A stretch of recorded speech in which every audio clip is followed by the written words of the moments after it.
يلا بقى نرجع لزمان وكيكات زمان الجميلة الرائعة، البسيسة او كيكة الذرة. بصوا الجمال والحلاوة، كفاية ريحتها بس في الشقة.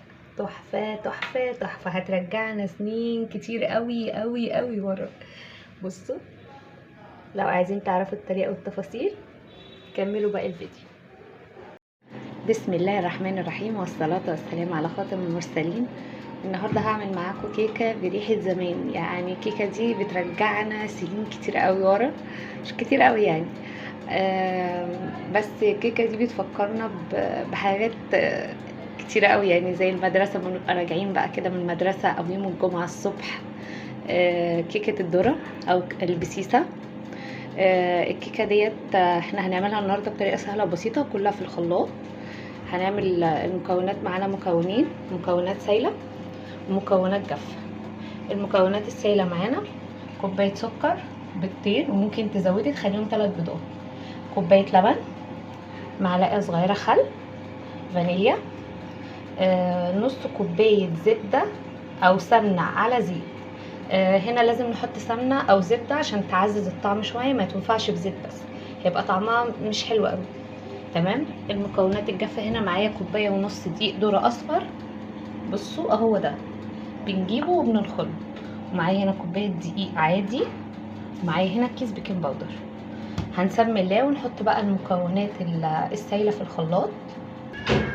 هنا نزلنا بالسكر، كوبايه سكر، عليها كوبايه لبن،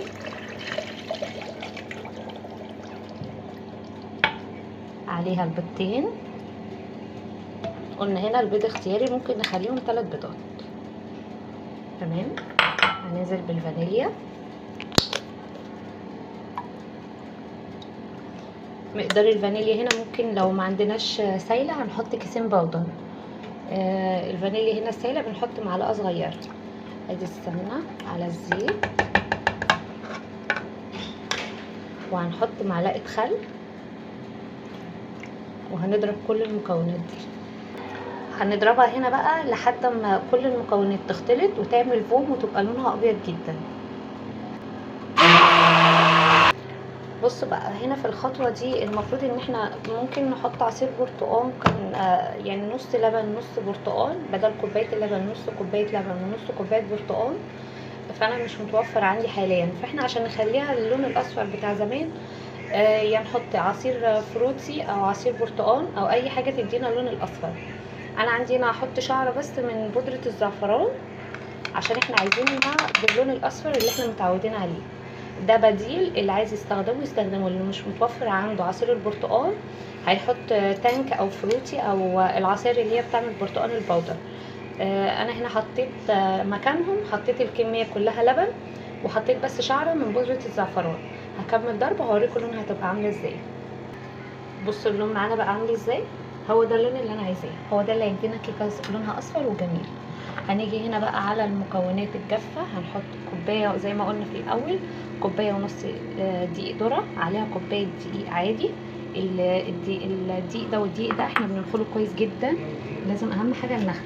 هننزل بقى بكيس البيكنج باودر، ونمسك بقى المكونات مع بعض. نخلط المكونات الجافه الاول، وبعدين ننزل بالمكونات السائله عليها. هننزل بقى بالمكونات السائله بعد ما الدقيق ده والدقيق التاني يختلطوا ببعض، والبيكنج باودر برضو. هننزل بقى بالمكونات السائله. بصوا اللون ده حلو جدا، هيفرق معانا في الكيك قوي. ما تقلقوش، بودره الزعفران ما بتديش اي طعم خالص هنا، هي مجرد لون بس مش اكتر. هنقلبها بقى كويس كده لحد بس ما تدينا القوام اللي احنا عايزينه، قوام الكيك. وهنا بنكون احنا واحنا شغالين في الكيك بنكون مولعين الفرن درجة حرارة 180، الرف الاوسط، بنحطها في فرن سابق التسخين. بصوا هو ده القوام اللي انا عايزاه. شايفين احنا هنا ممكن نستبدل بودرة الزعفران باللون الطعام اللي هو الصحي الاصفر عادي، مفيش مشكلة. هنجيب صينية هنا مدهونة سمنة او زيت ونعفرها بدقيق زي ما انتم شايفين كده. هننزل بقى بالكيك، خليط الكيك. بصوا القوام عامل ازاي، بسم الله ما شاء الله، واللون تحفه جدا جدا. خلاص بصوا الكيك معانا جاهز اهو. هندخل بيه على الفرن زي ما قلت لكم. الفرن سابق التسخين، درجه حراره 180. هتاخد في الفرن من 25 دقيقه ل 30 دقيقه، وهنختبرها بخله الاسنان وهوريها لكم اول ما تطلع من الفرن. اهي بقى بعد ما طلعت من الفرن بصوا هنختبرها بخله الاسنان. بصوا نضيفه جدا، مفيش اي عجين كده، استوت خلاص. هسيبها بس تهدى شويه وهقطع حته واوريها لكم من جوه. وادي الكيك بتاعتنا اهي، بصوا من جوه هشه ازاي وعاليه. بصوا تحفه جدا جدا وهشه قوي قوي قوي. انا عايزه اوريكم بس بصوا عامله ازاي. بصوا التسويه من تحت اهي. جربوا الطريقه وان شاء الله هتعجبكم. طعمها حلو جدا ومغذيه جدا.